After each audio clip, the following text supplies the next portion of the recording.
até a presença maravilhosa de Jesus Cristo. Ninguém pode chegar até Cristo se não for por meio do Espírito Santo de Deus. Ninguém pode chegar até Cristo se não for pela mão poderosa do Todo-Poderoso, do Senhor Deus Todo-Poderoso. É Deus que nos guia até a presença do seu Filho amado Jesus Cristo. Não é mérito meu. Eu não merecia e eu não mereço estar aqui. Eu não mereço estar na presença desse Senhor. Eu não mereço essa tão grande salvação. Eu não mereço essa presença maravilhosa do Espírito Santo de Deus. Eu não mereço essa renovação maravilhosa do Espírito Santo de Deus. Eu não mereço ter meu nome escrito no livro da vida. Eu não mereço entrar nos céus pelas portas, nas mansões celestiais. Eu não mereço receber as bênçãos de Deus sobre a minha vida, como eu tenho recebido. Mas é pela graça. É pela graça. É pela graça. É pelo amor de Deus, como está descrito em João 3,16. Porque Deus amou o mundo de que maneira? E tal, qual é o tamanho de tal? Não tem medida. Deus amou você de tal maneira que Ele perdoou os teus pecados. Deus amou você de tal maneira que Ele curou as suas feridas. Deus amou você de tal maneira que Ele tirou você daquela vida complicada. Deus amou você de tal maneira que Ele levantou alguém para pregar para você vir até Ele. Deus amou você de tal maneira que Ele entregou seu Filho na cruz do Calvário para morrer por você e para comprar os seus pecados e para que você sinta a presença de Deus nesta noite. Para que você sinta a presença maravilhosa do noivo amado. Porque Deus te amou de tal maneira. Não é por causa de conhecimento. Não é por causa de sabedoria humana. Não é por causa de capacidade humana. É porque Deus amou de tal maneira. Então o Senhor foi que guiou todo esse processo. Foi tudo da mão de Deus. Foi tudo da vontade de Deus. Do poder de Deus. E não da mão humana. Então veja, depois desse acontecimento aqui, dando prosseguimento, olha só. Aí a gente vai até do 9 ao 12.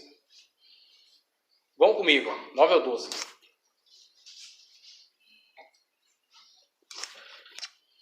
E tendo eles ouvido o rei, partiram.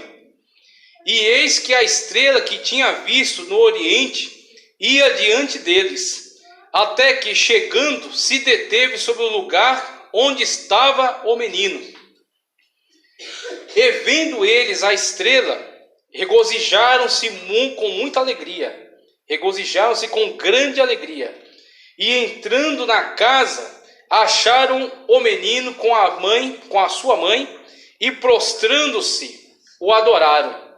E abrindo seus tesouros, ofertaram-lhe dádivas, ouro, incenso e mirra. E sendo por divina revelação avisados num sonho, para que não voltassem para junto de Herodes, partiram para a sua terra por outro caminho. Interessante, né? Então, depois dessa reunião, em que os sábios deliberaram, apontaram lá o lugar onde o rei dos reis, né? Onde o rei dos judeus ia nascer. Interessante, eles apontaram o lugar, mas eles foram lá? Não, eles ficaram na corte. Então, muitas das vezes, a sabedoria humana, ela é muito boa para tornar a pessoa soberba. A sabedoria humana, às vezes, ela é muito boa para tornar a pessoa muito cheia de si mesma. Uma pessoa adoradora de si mesma. Mas ela, se não for unida à humildade, se a sabedoria humana não estiver debaixo de temor, ela não serve para nada. Ela pode levar a pessoa, na verdade, à destruição. Como você tem, o sábio Salomão constatou isso e disse: o temor de Deus é o princípio de toda sabedoria. Se você tem muita sabedoria, você é muito inteligente, mas você não tem temor, essa tua sabedoria não vai servir para nada.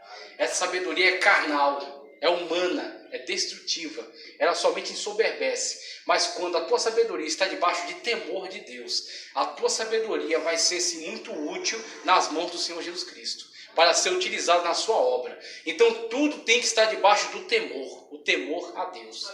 Então eles sabiam onde eram, mas não foram. E os magos foram chamados por Herodes para fazer um acordo secreto.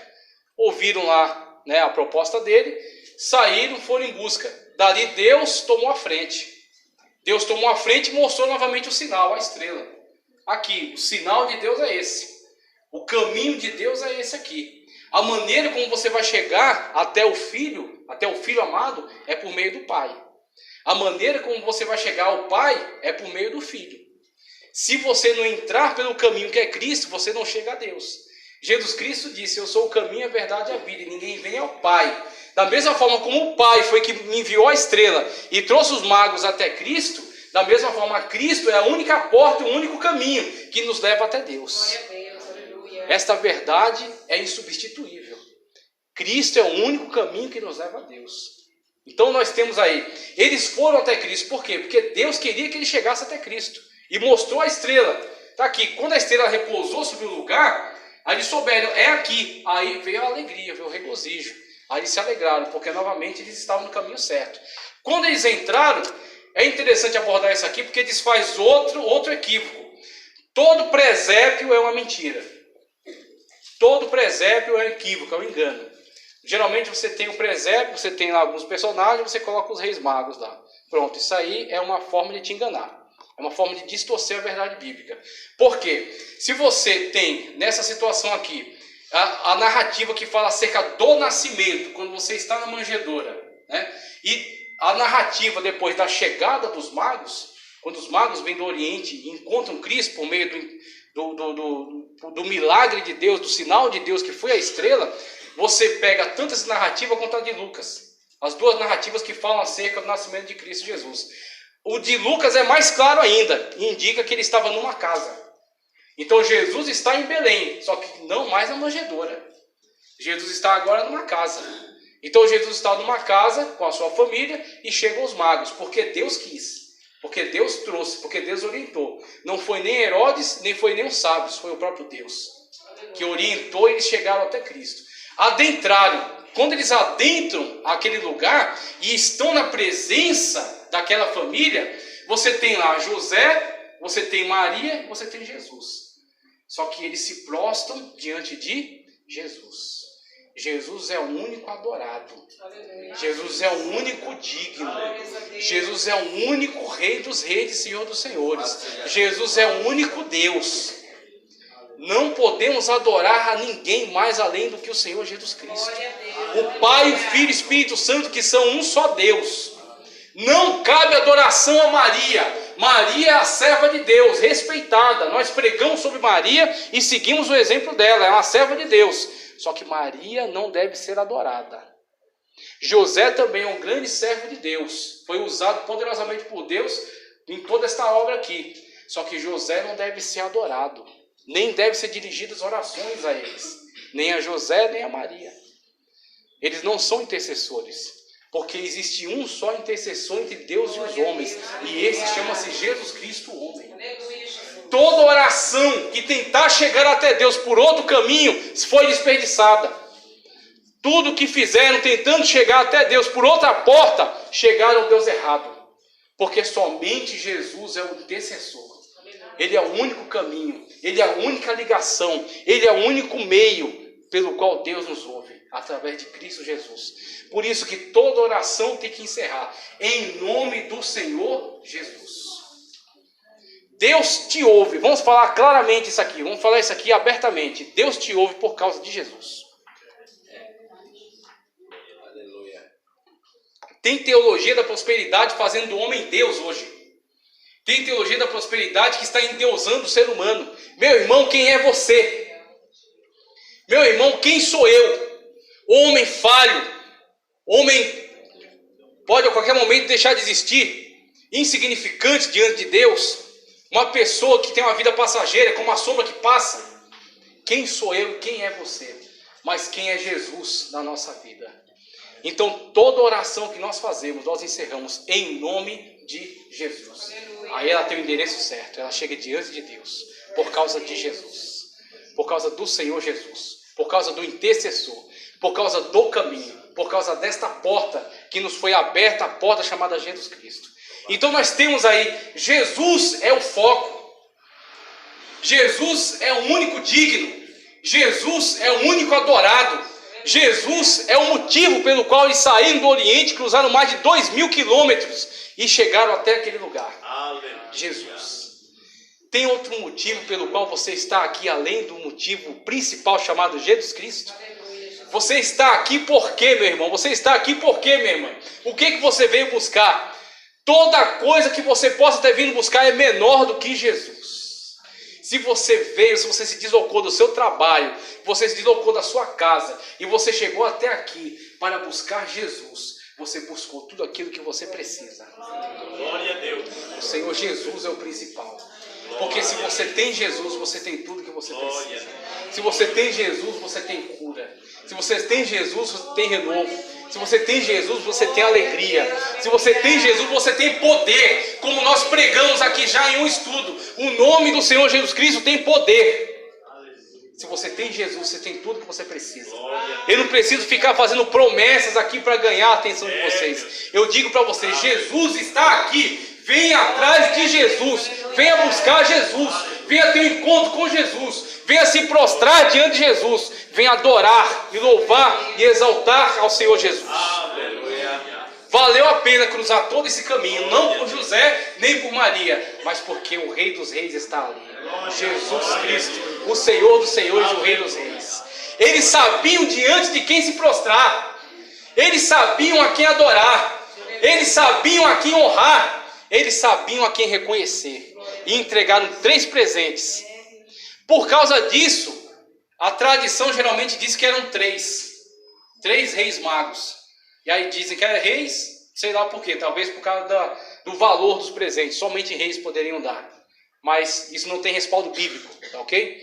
Então, uma caravana com 3 pessoas cruzando mais de 2.000 quilômetros não faz sentido. Foi um grupo muito maior, com certeza. E 3 porque as 3 características do presente. Mas não necessariamente eram 3 pessoas. Mas eram 3 presentes. Eram 3 tipos de presentes. Quanto de ouro foi, eu não sei, não é dito. Quanto de mirra foi, também não é dito. Nem quanto de incenso. Diz que foi ouro, incenso e mirra. Isso tem um motivo. Por que entregaram o ouro para Jesus? Porque o ouro, ao longo de toda a Escritura, você vai encontrar sempre o ouro associado à majestade. Sempre associado à realeza. Salomão, por exemplo, quando constrói o templo, constrói muitos ornamentos de ouro.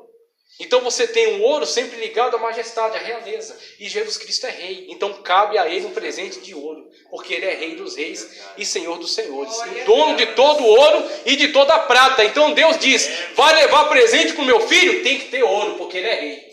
Ele é filho de rei e ele é rei. E se você quiser saber, eu também sou filho de rei e você também é filha de rei.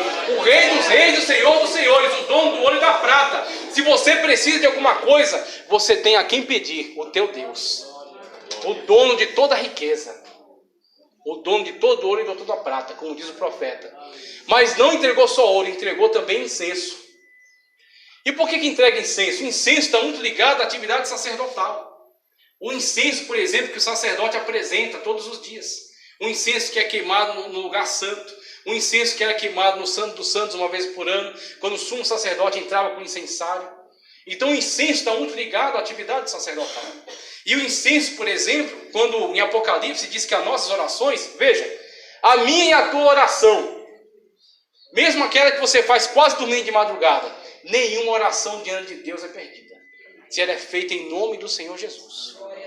Então, se você está orando em nome de Jesus, você está orando com o coração contrito, você está orando com santificação, você está orando na direção do Espírito Santo de Deus, que orienta nossas orações, porque nós não sabemos aquilo que temos que pedir. É o Espírito Santo de Deus que nos leva, que nos orienta. Você tem que orar por isso, você tem que orar por isso, você tem que interceder por ela, tem que interceder por ele, você tem que buscar por esses motivos, por esses propósitos, senão a gente só perderia tolice, motivado pela nossa carnalidade. Mas o Espírito Santo de Deus, ele nos dirige na nossa oração. Você tem que orar desta maneira.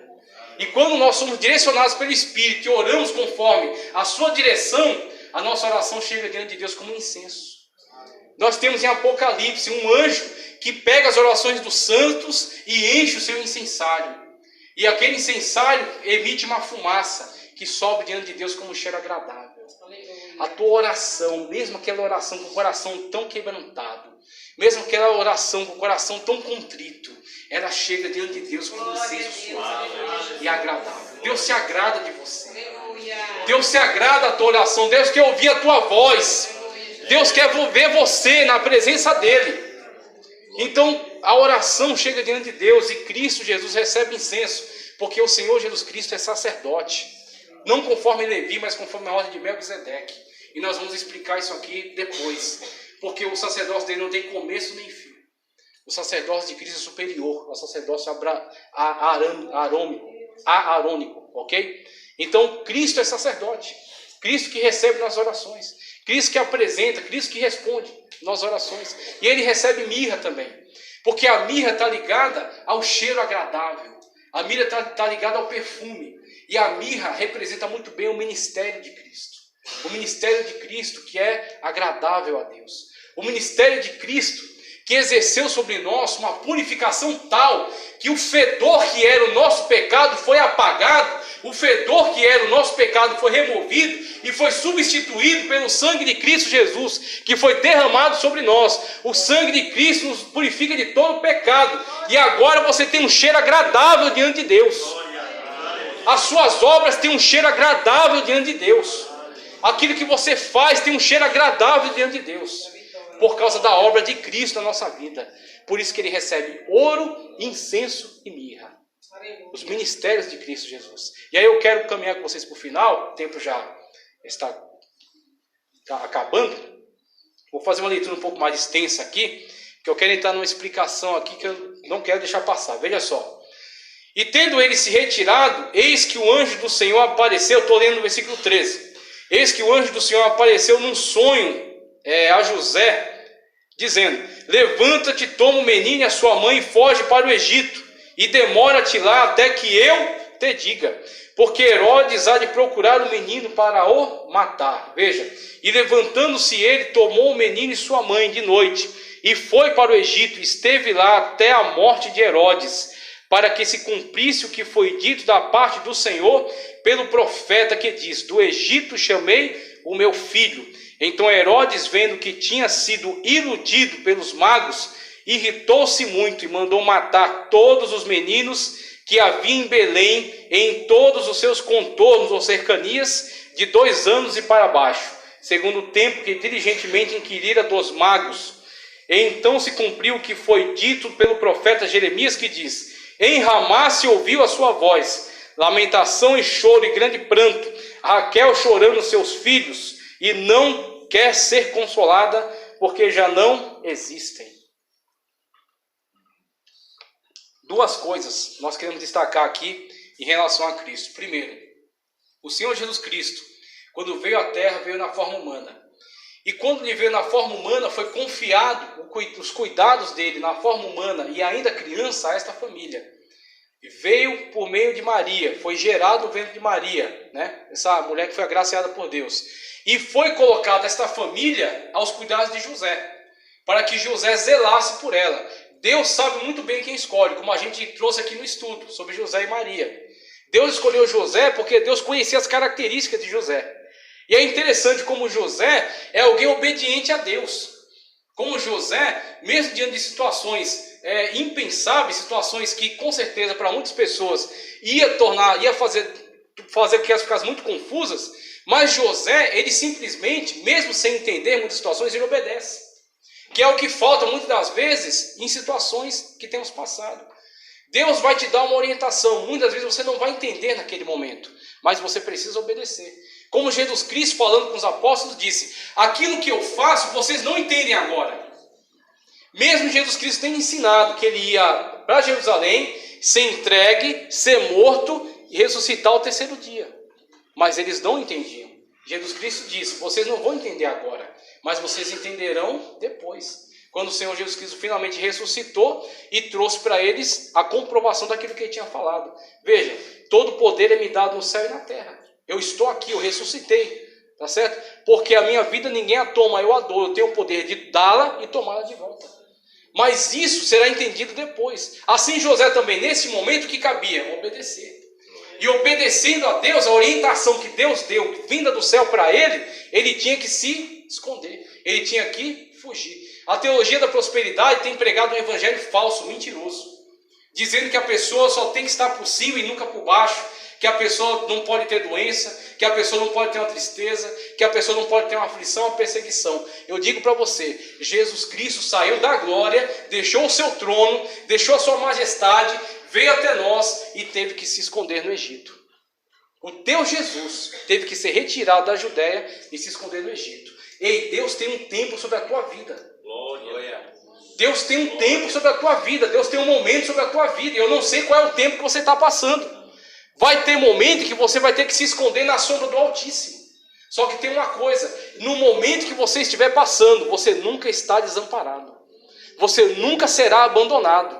Você nunca será desamparado. Deus vai estar sempre com você. Do jeito que Deus revelou para José, Deus revela para você. Do jeito que Deus deu estratégia para José, Deus deu estratégia para você. Deus vai te dar o escape dessa situação, meu irmão. Do jeito que Jesus orou pelos apóstolos: não peço que os tires do mundo, mas que os livres do mal. Mas você estando no mundo, você vai ver as aflições do mundo. Você vai ver as perseguições do mundo. Você vai ter os problemas do mundo. Mas Jesus Cristo garante que está com você até a consumação dos séculos. O Senhor Jesus Cristo está com você nessa prova aí, viu? O Senhor Jesus Cristo está com você nesse leito de hospital aí. O Senhor Jesus Cristo está com você dentro dessa tribulação aí. O Senhor Jesus Cristo está com você nesse Getsemane que você está passando. Você não está sozinho, você não está abandonado. Ele está com você. Ele garante a tua vitória. As pessoas olham para você e não entendem, mas Ele está com você. Do jeito que você desce para o Egito, quando você descer para o Egito, vai se cumprir sobre você a palavra: do Egito chamei o meu filho. A palavra de Deus se cumpre sobre a tua vida. Não cai um jota e não cai um tio. Tudo aquilo que Deus disse, aquilo vai se cumprir. Porque Jesus Cristo disse: passará os céus e a terra. É mais fácil passar os céus e a terra do que a minha palavra cair por terra. Pode passar o que for, a palavra de Deus se cumpre sobre a tua vida e não cai nada por terra. Do jeito que foi sobre a vida de Cristo Jesus. Ele desceu para o Egito, mas teve a hora também de voltar. Por quê? Porque quando chegou o tempo de Deus, Herodes morreu e Jesus Cristo voltou. Aquele que perseguia morreu e aquela criança pequena voltou. Aquele que estava afligindo morreu e Jesus Cristo voltou para morar, se deslocar para Nazaré e lá viver. Se preciso for, Deus tira da tua frente aquele que está tentando te atrapalhar, mas a palavra de Deus se cumpre sobre a tua vida. Veja só, para finalizar, 19 ao 23 agora, para finalizar, veja só. Morto, porém, Herodes, eis que o anjo do Senhor apareceu num sonho a José no Egito, dizendo: levanta-te, toma o menino e sua mãe, e vai para a terra de Israel, porque já estão mortos os que procuravam a morte do menino. Olha quem se levantar contra você, qual é o destino aqui, ó. Do jeito que Deus disse para Abraão: anda na minha presença e ser perfeito, ser tu uma bênção. Deus não disse para Abraão: eu vou te dar uma bênção. Deus disse para Abraão: você vai ser a bênção é você. Anda na minha presença e ser tu uma bênção. Aquele que te abençoar será abençoado, aquele que te amaldiçoar será amaldiçoado. Mas isso é quando você for uma bênção. Aonde você chegar, você tem que ser uma bênção. Quando você abrir a sua boca, da sua boca tem que sair bênção. Quando você tomar uma decisão, a decisão tem que ser abençoada. Quando você passar por algum lugar, aquele que olhar para você tem que ver a bênção de Deus sobre a tua vida. Quando você cumprir, estiver de acordo, estiver semelhante àquilo que era Abraão, a palavra de Deus sobre Abraão se cumpre sobre a tua vida. Aquele que te amaldiçoar, a maldição volta-se contra ele. Aquele que te abençoar, a bênção de Deus também vem sobre ele. Assim acontece conosco hoje, também em nome do Senhor Jesus. Veja só. Então ele se levantou e tomou o menino e sua mãe e foi para a terra de Israel. E ouvindo que Arquelau reinava na Judéia, em lugar de Herodes, seu pai, receou ir para lá. Mas avisado num sonho por divina revelação, foi às partes da Galiléia. E eu não me canso de ver isso na vida de José. Ele procurou saber. Ele procurou informações das coisas. Ele era uma pessoa inteligente, esperta. Era uma pessoa que tinha zelo por aquilo que Deus colocou na mão dele. Você já parou para pensar o que Deus confiou na mão de José? Que Deus confiou na mão de José algo que é mais importante do que todo o universo? E estava confiado nas mãos dele?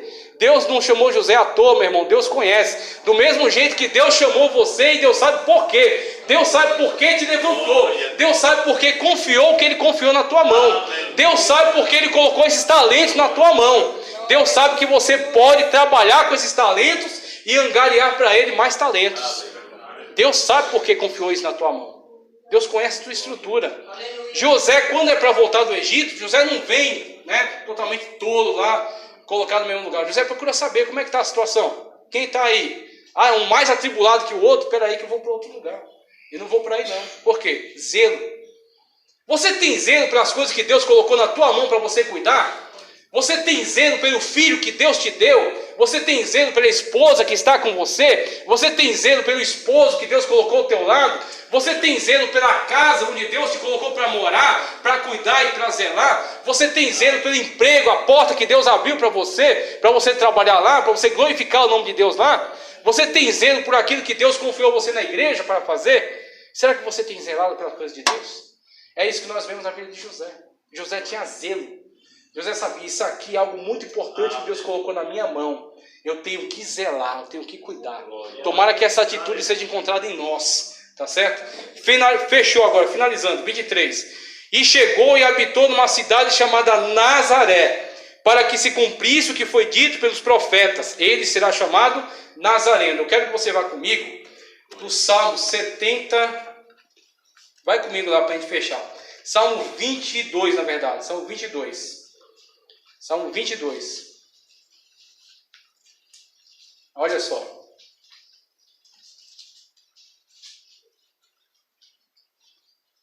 Salmo 22, versículo 6. Salmo 22, versículo 6. Vou ler aqui.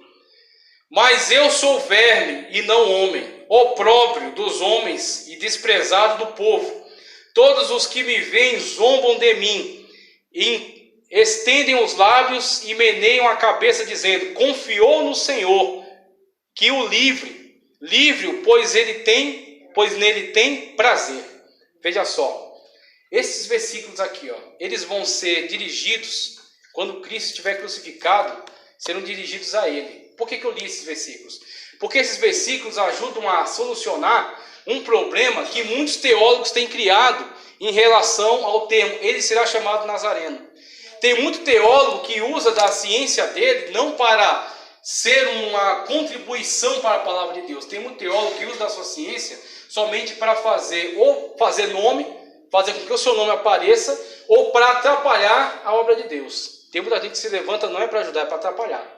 Então muitos teólogos têm se levantado e dizendo: olha, Mateus cometeu um erro aqui, porque diz ele será chamado Nazareno em cumprimento às profecias. Aí você busca no Antigo Testamento, você não encontra nenhuma menção a esse tipo de profecia acerca de Jesus em Nazaré ser chamado Nazareno.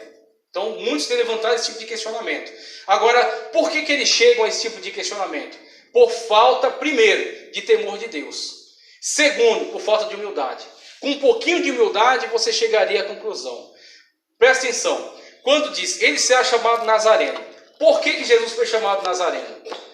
Jesus foi chamado Nazareno porque ser de Nazaré tinha uma conotação negativa. Ser de Nazaré tinha uma conotação pejorativa. Você vai ler no Evangelho de João que vai chegar um homem chamado Filipe até um homem, eu esqueci o nome da pessoa que ele aborda agora, se alguém lembrar. O que fala, eu achei o profeta de Nazaré. Natanael, muito bem, muito obrigado. Então chegam até Natanael e dizem assim: eu achei um homem de Deus, achei um profeta. Ele diz, o profeta de Nazaré. O que Natanael diz? Pode vir alguma coisa boa de Nazaré. Por quê? Nazaré estava na periferia da Galileia. A Galileia, como foi chamada? Galileia das nações, habitação de muitos estrangeiros. Então a Galileia era como uma periferia da Galileia. Era como tem um lugar ruim e tem um lugar que é a periferia daquele lugar ruim. Então Jesus foi para esta periferia. E aí quando Jesus é anunciado profeta, vindo de Deus, alguém já ouve falar, veio de Nazaré. Pode vir alguma coisa boa de lá? Pode vir uma coisa que preste de lá? Pode vir alguma coisa que dê certo de lá? Então é esse tipo de conotação que Nazaré dava a Cristo Jesus. O preconceito que despertava em relação a Cristo Jesus. Aí você vê, cumprisse o quê? o Salmo 22, por exemplo, que eu li para você. Olham para ele e meneiam a cabeça. Olham para ele e zombam. Né? Diz, confiou no Senhor, que o Senhor o livre, como dirão a ele na cruz. Então será chamado Nazareno, porque será desprezado. Será chamado Nazareno, porque será rejeitado. Será chamado Nazareno, porque terá um preconceito dele. Mas aquele que tiver um encontro com o Nazareno, e conhecer que ele é o Rei dos Reis, e conhecer que ele é o Senhor do Senhor, e conhecer que ele é o único caminho, a verdade e a vida, vai dizer, glória a Deus, porque veio o Nazareno. Glória a Deus, porque o Nazareno está aqui. Glória a Deus, porque o Nazareno tem a cura. Glória a Deus que o Nazareno tem a solução. Glória a Deus que o Nazareno é o Rei dos Reis e é o Senhor dos Senhores. E vai estar sentado no trono. E um dia todos vão ter que dobrar os joelhos diante do Nazareno. Eu agradeço a oportunidade em nome do Senhor Jesus. Glória a Deus. Glória a Deus. Aleluia. Glória a Deus. Glória a Deus. Por essa mensagem, todos nós só ganhamos, ouvimos uma boa palavra da parte de Deus. Deus, ele deu o melhor dele para que o ser humano chegasse à salvação, o seu Filho Jesus Cristo. Houve por parte de Herodes e de muitos um grande plano para combater, para que você e eu não chegássemos a ser salvos através da vida de Jesus. Mas Deus que nos chamou para a salvação